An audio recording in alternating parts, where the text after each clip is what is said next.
Hello to everybody. I'm quite honored and I thank very much Alessandro Novazio and Tenere for inviting me to participate in this Stati Generali della Psicadelia Italiana. My presentation shall be in English as my Italian would be dantesque in the worst way. What I'm going to tell you, probably some of you just heard it at Noceto last year, but I shall present just a short version. Let us see then and begin with it. So my presentation shall talk about the potential of altered state and expanded states of consciousness with special reference to clinical hypnosis. The theme of altered state and expanded states of consciousness has been now treated in the last years with a lot of research and investigation, and books are coming, a lot of articles, and now it's really something that one should take in account, because these states of consciousness can be really a good tool for psychotherapy and for a new psychiatry. What are these states of consciousness? It's when we feel a change in our perception of the environment and of ourselves, and even other people knows that we are working inside in another way, unusual. And we are unusually connected, these states and the self and the perception of surrounding. And of course, there is as well a kind of conscious and non-conscious information processing. And it comes then to a kind of distortion in our thought, but it can be something that we can learn about these issues and what's coming in our mind. Of course, I should say here something about an aspect. They can be pathological. And as Cronbach said, if they occur intentionally, dominant form in everyday life, they avoid proper solutions to everyday life. And when in your experience there are no cognitive or social structures to deal with these states of consciousness. A lot of ways are available to induce these states of consciousness. Chemical means, physical resources, sensory overload, sensory deprivation, but I shall put a point on psychological.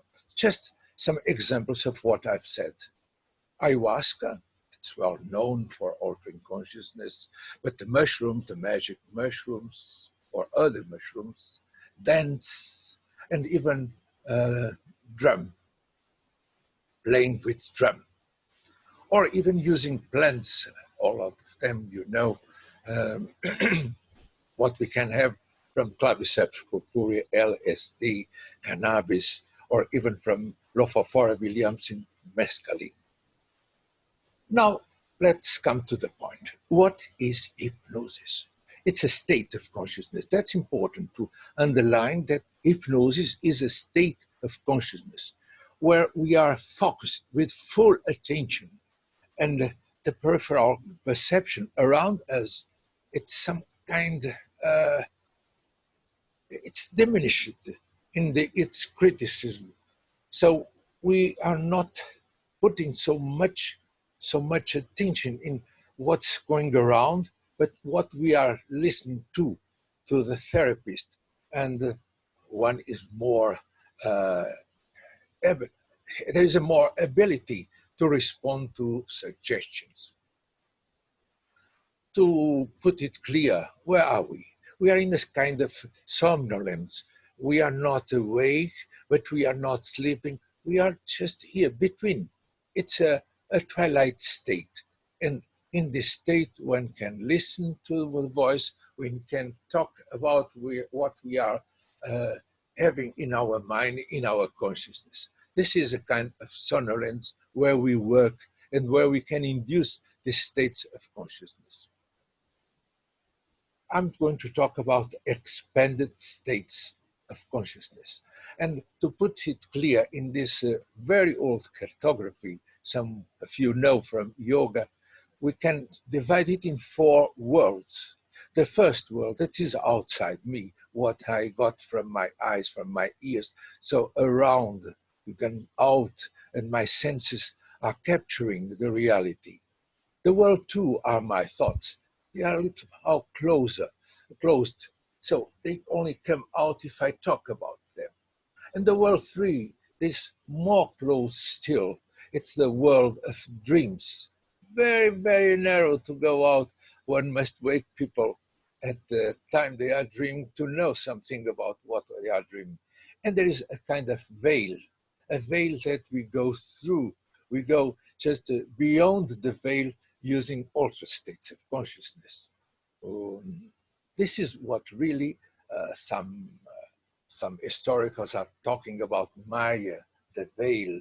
And these states of consciousness are really going behind and beyond the veil to the world 4. Let's begin with the first I'm talking about. Memories of a positive future. Is it possible to have memories of a positive future? It seems that inside our brain, in using this kind of means like hypnosis, we can make a time travel and even go for a future where we can have our avatar, where we can have, let us say, the best of ourselves to have a future, a positive future where we see the success, and even we can have testimonies of our success, family and friends. It is possible. Peak experience. Peak experience are very similar to some religious experiences where there is a difficulty to talk about. It's a kind of revelation. There are no words to talk about it. Sometimes we feel a fusion with the universe. There is no time. There is no space. There is a kind of a sacredness in this experience, and it is possible to induce it in the consultory room with hypnosis. Like this, that happened in Medjugorje or in Garabandal, or even the experiences that Teresa de Avila had. I produced it in my praxis, in my consultory room. He was a priest. It was easier for those that have some kind of knowledge about it. Near-death experiences. Near-death experience, I'm doing a lot of research on the subject using hypnosis, and not only producing it for 1 people, but in workshops for more than 80 people. And I'm succeeded to do it in more than 80% of the people undergoing this process. There is a kind of near-death experience where the first part is out-of-body experience. The second, the people is seeing a tunnel, and then an encounter with the light, and then they come back. This representation is very old, and this is from the 15th century, from a painting, very, very old, from Hieronymus Bosch. And the things I've been talking about, they were represented just at that time.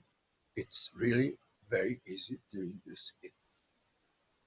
And of course, strange it can be, during these sessions, we can even produce paranormal phenomenology.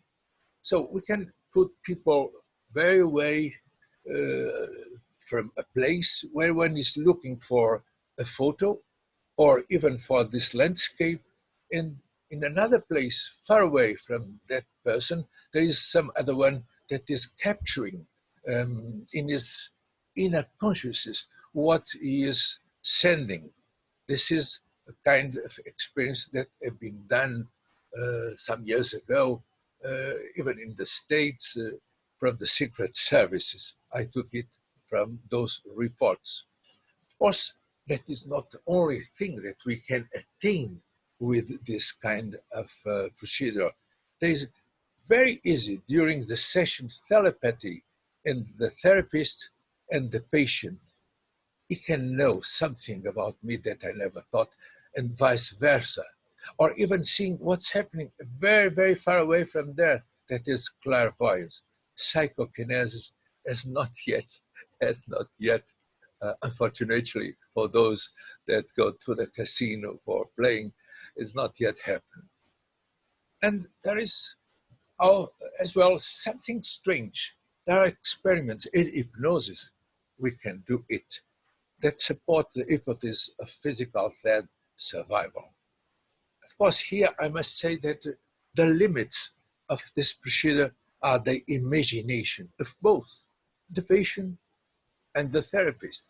So we go in a memory regression to a point where probably one can go behind the womb, behind the first cell, and even gain access to a supposed past life.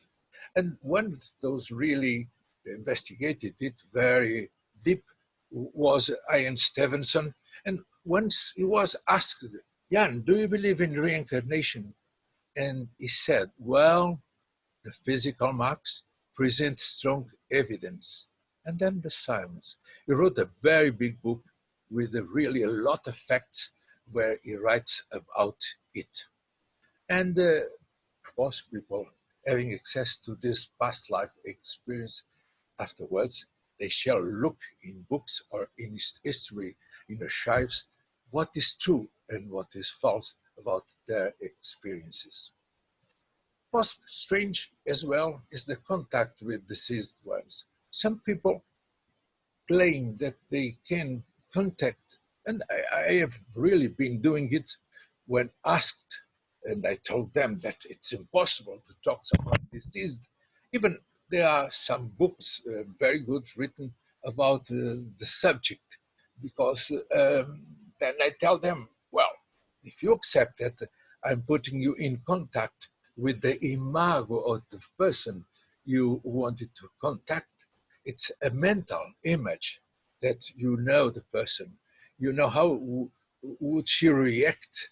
You know even the emotions. Then, okay, I put you in contact with that imago. And it works. It's strange, but they can get revelations and even some accounts from the other side that they really get impressed and even change their faith in some subjects.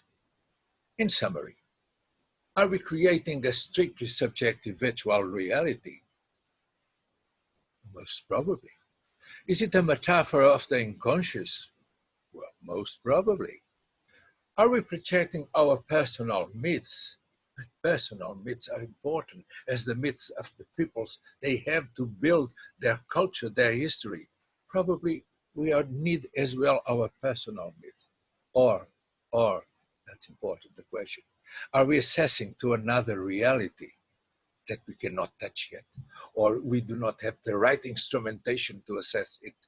Are we assessing another reality which is or can be intersubjective? It means that other people can have access and even notice things that we are noticing as well.